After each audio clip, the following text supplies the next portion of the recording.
Olá! Na introdução do capítulo 11 do livro Um Curso em Milagres, que se chama Deus ou o Ego, nos 2 primeiros parágrafos, Jesus traz uma reflexão bastante importante para começarmos a olhar para a insanidade deste mundo que foi criação nossa.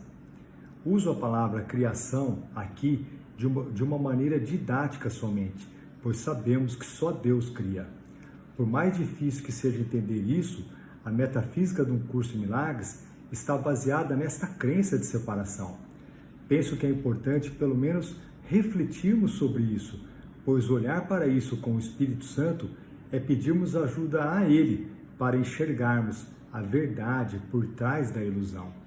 De uma maneira bastante generalizada, o ego é a crença de que o Filho de Deus, que somos todos nós, poderíamos nos separar do nosso Pai, Deus, a nossa fonte criadora.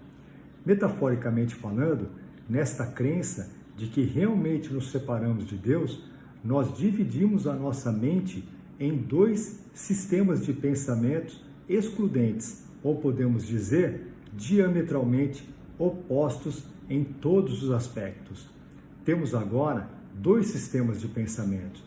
O sistema de pensamento baseado no medo e na escassez, que é o sistema de pensamento do ego, e o sistema de pensamento baseado no amor, que é o sistema de pensamento do Espírito Santo. Ambos estão na nossa mente.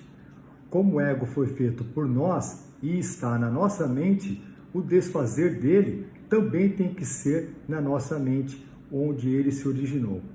O conteúdo do livro Um Curso em Milagres, em sua totalidade, nos ensina a enxergar essa divisão em nossas mentes e, principalmente, quando nos conscientizarmos disso, que podemos escolher pelo sistema de pensamento do Espírito Santo sempre que não estivermos sentindo paz.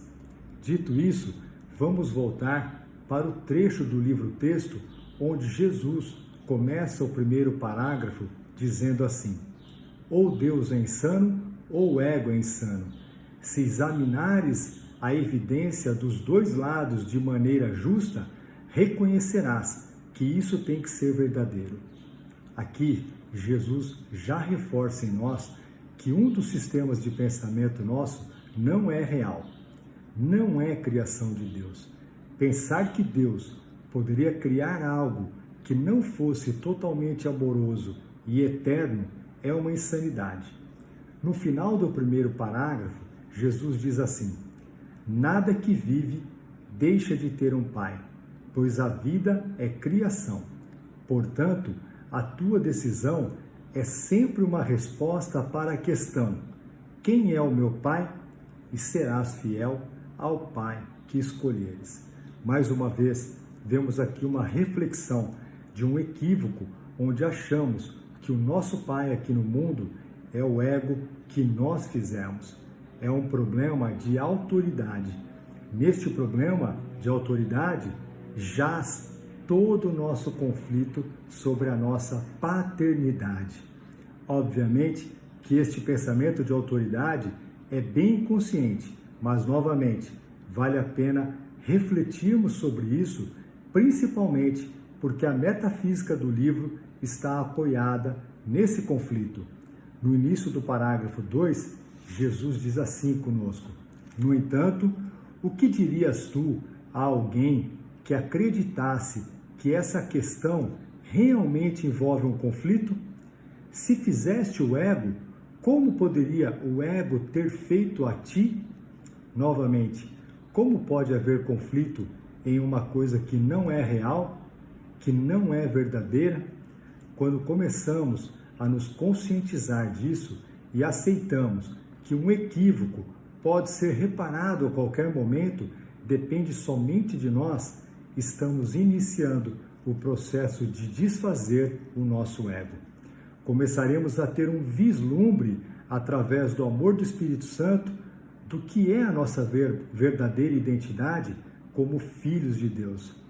Não nos iludamos com as armadilhas e tentações do nosso ego.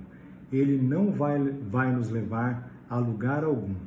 Mas, novamente, só depende de nós decidirmos por este desfazer. Este é o nosso livre-arbítrio. Jesus ou o Espírito Santo não podem fazer essa escolha por nós. Ou Deus é verdadeiro, ou o nosso ego é verdadeiro. Tem um trecho no livro que Jesus diz assim: renuncia agora como professor de ti mesmo, pois tens sido muito mal ensinado. Para o nosso processo de desfazer, precisamos de um novo professor, pois não tivemos êxito nenhum até agora com o nosso ego.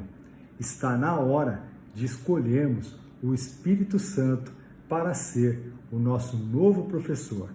Paz e bênçãos. Fiquem com Deus.